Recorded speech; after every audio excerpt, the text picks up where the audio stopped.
أعوذ بالله من الشيطان الرجيم. بسم الله الرحمن الرحيم. ألم تر كيف فعل ربك بأصحاب الفيل؟ ألم يجعل كيدهم في تضليل. ألم يجعل كيدهم في تضليل. وأرسل عليهم طيرا أبابيل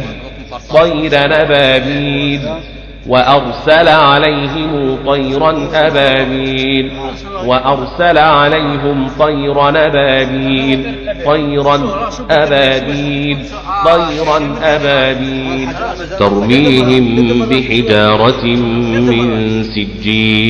ترميهم بحجارة من سجيل فجعلهم كعصف مأكول.